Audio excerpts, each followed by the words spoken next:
Fala, investidores, sejam muito bem-vindos ao canal Planilheiro Investidor. Eu sou Adriano Costa e nesse vídeo nós vamos falar do relatório gerencial de outubro de 2023, que saiu esses dias do fundo GGRC11, fundo de logística e industrial também, Então, a gente vai falar aí como é que foi a performance do fundo e vamos ver como é que está a situação de caixa do fundo, Vamos ver aí como é que está um panorama financeiro também de como o fundo tem desempenhado. Vamos lá, então. Se você gosta desse tipo de assunto, não perca tempo aí, se inscreva no canal, ative o sininho de notificações, deixa o seu like, é tudo de graça, mas você ajuda muito a gente aqui no canal e também vou deixar esse link desse relatório gerencial para você baixar diretamente da B3 aí, fazer uma leitura mais detalhada, a gente vai passar pelos principais pontos aqui, tá? E também eu vou deixar o link do nosso grupo do Telegram, se inscreva lá no nosso grupo do Telegram, converse com outras pessoas também, a maioria são investidores, principalmente de fundos de investimento imobiliário, então se inscreva lá. Vamos lá então, vamos falar aqui do GGRC, relatório de outubro. Vamos ver como é que o fundo então teve o seu desempenho, como é que está o desenrolar das situações aí judiciais, mas para quem não conhece o fundo, O fundo aí que tem seu código de negociação na bolsa GGRC11, é o GGR Coppevi Renda, fundo de investimento imobiliário que investe em imóveis logísticos e industriais. Ele tem uma característica específica, todos os seus contratos, aí a política de contrato são contratos atípicos, tá? O fundo, normalmente, os seus imóveis são monoinquilinos, normalmente, e atualmente ele tem 17 ativos, 100% dos seus contratos são atípicos e são mais de 363 mil metros quadrados de área bruta locável. Tá? E o fundo tem ali, dentro da característica dos seus contratos, por isso que eles são atípicos, essas características aqui, Build-to-Suit, Sale-Leasing-Back ou Retrofit. Então o fundo normalmente tem aquela adaptação do imóvel ao inquilino que vai adentrar, ao futuro inquilino, Com isso, ter ali a questão dos contratos atípicos para garantir ali o retorno do investimento realizado pelo fundo. Então essa é a política de investimento do fundo atual, E é possível, por isso que eu falo, é possível diversificar a sua carteira somente com fundos de logística, porque cada um tem uma política específica de investimento através de seus contratos, de dentro da característica dos seus imóveis. Algumas informações aqui importantes do fundo, o fundo surgiu lá em abril de 2017, a cota patrimonial dele atual está em 113,60, o fundo está com PVP praticamente de 1, aqui em outubro encerrou a 113,39 e atualmente no mercado está girando entre 113 e 114 reais o valor da cota. Então o patrimônio praticamente está igual ao valor de mercado, atualmente ele chegou a quase 107 mil cotistas, eu não sou cotista do fundo, já fui há um tempo atrás.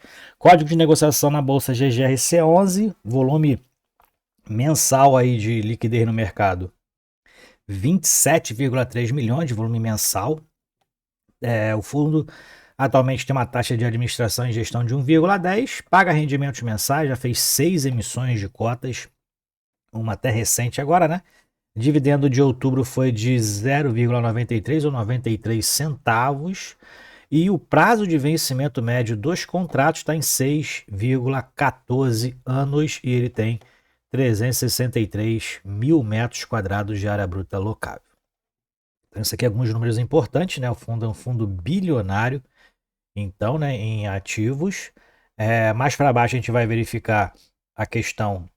Aqui são as últimas notícias, O fundo então anuncia seus proventos no primeiro dia útil do mês subsequente que ele faz referência. Então, em outubro ele anunciou os seus proventos em 1º de novembro, e foi de 93 centavos, a gente vai falar mais sobre isso, Então aqui foi 93 centavos, dividend yield de 0,83%, com base na cota aí de 113,39, o que dá um anualizado aí de quase 10% de dividendo, nos maiores aí em relação ao segmento de logística, E o volume diário médio de negociação no mercado secundário ficou em média de 1,3 milhões de volume diário de negociação no mercado secundário. Ele fala aqui que praticamente mantendo-se estável em relação a setembro. Ele fala aqui do cenário externo também, a questão aí possível aí escalada dos títulos do Tesouro Americano por conta da guerra aí no Oriente Médio. E no cenário local a gente teve aí a queda da taxa Selic novamente em mais meio ponto percentual. Então tem mais uma reunião aí, se eu não me engano, esse ano. E aí vamos ver aí como é que vai encerrar o ano a taxa Selic. O Ibovespa fechou com uma queda de 2,94% em outubro, a 113 mil pontos.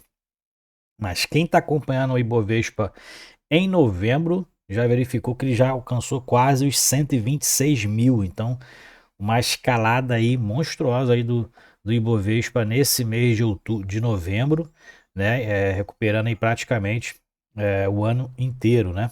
E o IFIX praticamente aí encerrou com uma queda de 1,97%, está estável, né? No mês também de novembro. Em relação aos reajustes dos contratos, né? Que foi realizado aí no mês de outubro, que vai ter impacto em novembro, né? Teve 2 contratos aí renovados, um de Ambev e Itajaí, das lojas americanas em Uberlândia, né? Lojas americanas que ainda está viva aí no mercado. E os aluguéis vai ter impacto de 2 centavos por cota, que já vai refletir no caixa de novembro. Ele fala sobre o aumento aqui da quantidade de cotistas, né? Aumentou em 0,7% em relação ao mês de setembro. Então, essa foi o aumento da quantidade de cotistas. E ele fala aqui também da expansão do grupo Souza Cruz, né? Então, Santa Cruz, na verdade, né? Souza Cruz é outra coisa. O grupo Santa Cruz, o contrato atípico que foi aditado, né? Vai ter aí expansão dividida em 3 fases. As 2 primeiras fases já foram aprovadas e as obras já começam em janeiro de 2024, aí, uma papelada correndo, né? Para poder as obras iniciarem em janeiro de 2024, a fase 1, e em março de 2024, a fase 2. Teve as regularizações também dos imóveis da Hering de Santa Cruz, e também ele fala aqui sobre a última Assembleia Geral Ordinária, fundo aprovando aí as demonstrações do segundo trimestre. E também teve as visitas técnicas com que a gente tem acompanhado aqui do imóvel da Covolan, então as obras praticamente aí encerradas, né? As obras lá do imóvel da Covolan, que foi sinistrado aí no ano passado, então estava ali a questão das indenizações, e com esses valores das indenizações que foram feitas aí as obras, né? Começaram ali em 12 de junho de 23, então a equipe técnica do fundo foi lá fazer a visita técnica, e o fundo então disponibilizando praticamente aí, entregando a obra para a Covolan. Bom, aqui algumas perguntas e respostas, eu vou pular essa parte, né? Você pode depois baixar o relatório aí. A gente já falou também sobre a distribuição de proventos, né? E o pagamento ele normalmente faz no 6º dia útil, então já inclusive pagou os proventos de outubro, né? Que ele anuncia no 1º dia útil do mês subsequente, paga no 6º dia útil do mês subsequente, dos primeiros fundos a pagar aí os seus proventos. Bom, aqui ele fala basicamente sobre a distribuição, né, sobre os spreads e tudo mais. Vamos pular essa parte. Aqui a distribuição dos rendimentos, então, tem se mantido ali na faixa acima dos 90 centavos, né? O que a gente tem verificado aqui dentro dos seus dividendos. Então, manteve-se aí a 93 centavos por cota. Aqui, em relação ao comparativo das rentabilidades, né? E mais para baixo a gente verifica as demonstrações do resultado, então, os números do fundo.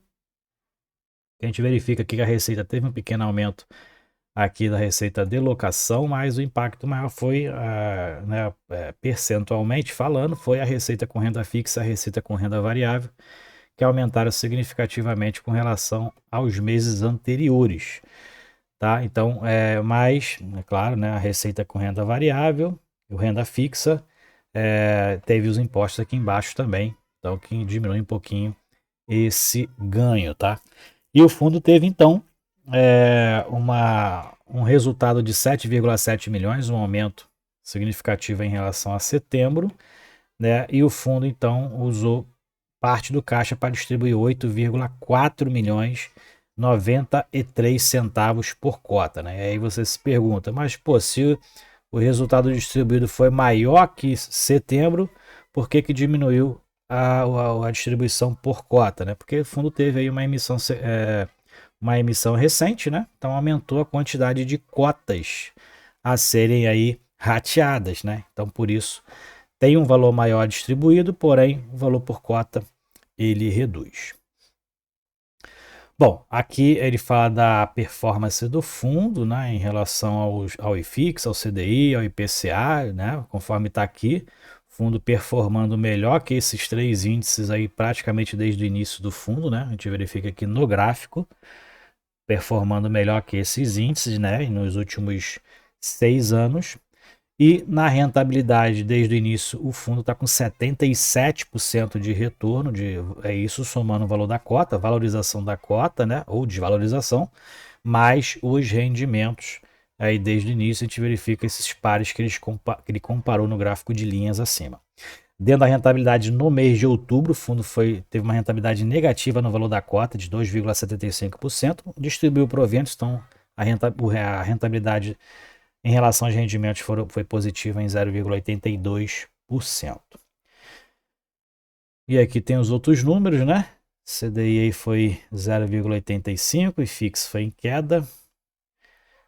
Aqui é o volume mensal da cota, que está em queda desde junho, tá? Então o fundo está com o valor da cota em queda, chegou a 124,50, chegou um pouquinho, inclusive acima disso aqui, né? Isso aqui é o encerramento do mês. Então, dentro do mês de junho, inclusive, a cota ficou até mais cara que isso. Mas nos encerramentos, a gente verifica aqui que o fundo está em queda, né, desde junho. Aqui é a distribuição por ativo, né? Então, a gente pode verificar aqui que tem maior percentual em relação ao resultado as lojas americanas, ó, 24% do resultado do fundo vem das lojas americanas aí no mês de outubro, seguido da Ambev, né? E seguido da Aetra. Então a loja americana tem um impacto muito grande aqui em relação à receita, né? Tem que acompanhar, principalmente para você que é cotista do fundo, tem que acompanhar aí em relação à situação das lojas americanas, tá? Tem que acompanhar.